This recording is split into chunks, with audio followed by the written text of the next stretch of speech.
আজকের এই ভিডিওতে দেখাবো কিভাবে একটি ছবির সাইডে বর্ডার অ্যাড করা যায়। তো ছবির সাইডে বর্ডার অ্যাড করার জন্য আপনাকে একটি অ্যাপ্লিকেশন দরকার হবে। অ্যাপ্লিকেশনটি ইনস্টল করার জন্য আপনি সরাসরি আপনার ফোন থেকে প্লে স্টোরে চলে যাবেন। প্লে স্টোরে যাওয়ার পরে ইনশট লিখে সার্চ করবেন। আমি সার্চ করছি, তারপর এই অ্যাপ্লিকেশনটি যেটি দেখতে পাচ্ছেন এই অ্যাপ্লিকেশনটি ইনস্টল করে নেবেন। আমারটা অলরেডি ইনস্টল করা আছে, আমি জাস্ট ওপেন করব।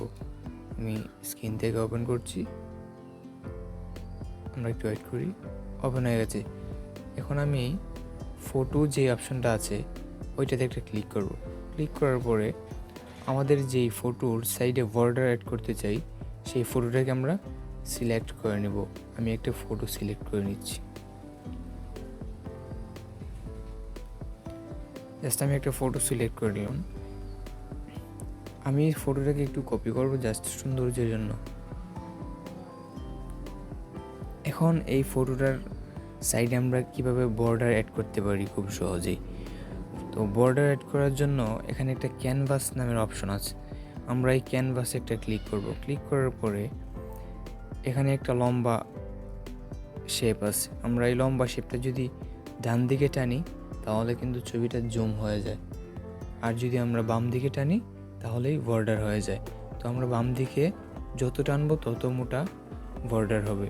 তো আমি আপনাদেরকে বলবো 1 থেকে 4 পর্যন্ত এর ভিতরে যদি বর্ডারটা রাখেন তাহলে ছবিটা অনেক সুন্দর হবে এবং বর্ডারটা এবং ছবিটা হাইলাইট হয়ে আসবে। এর থেকে বেশি দিলে খারাপ দেখা যায়, বেশি একটা ভালো দেখা যায় না। তো আমি আপনাদেরকে সাজেস্ট করব 1 থেকে 4-এর ভিতরে রাখতে।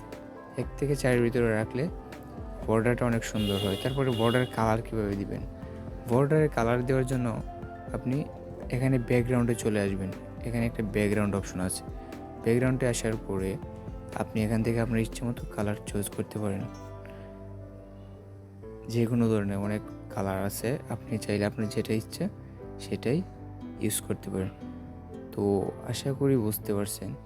আর ভিডিওটি ভালো লাগলে লাইক করবেন এবং সাবস্ক্রাইব করে পাশেই থাকবেন এরকম নিত্য নতুন ভিডিও দেখার জন্য। ধন্যবাদ।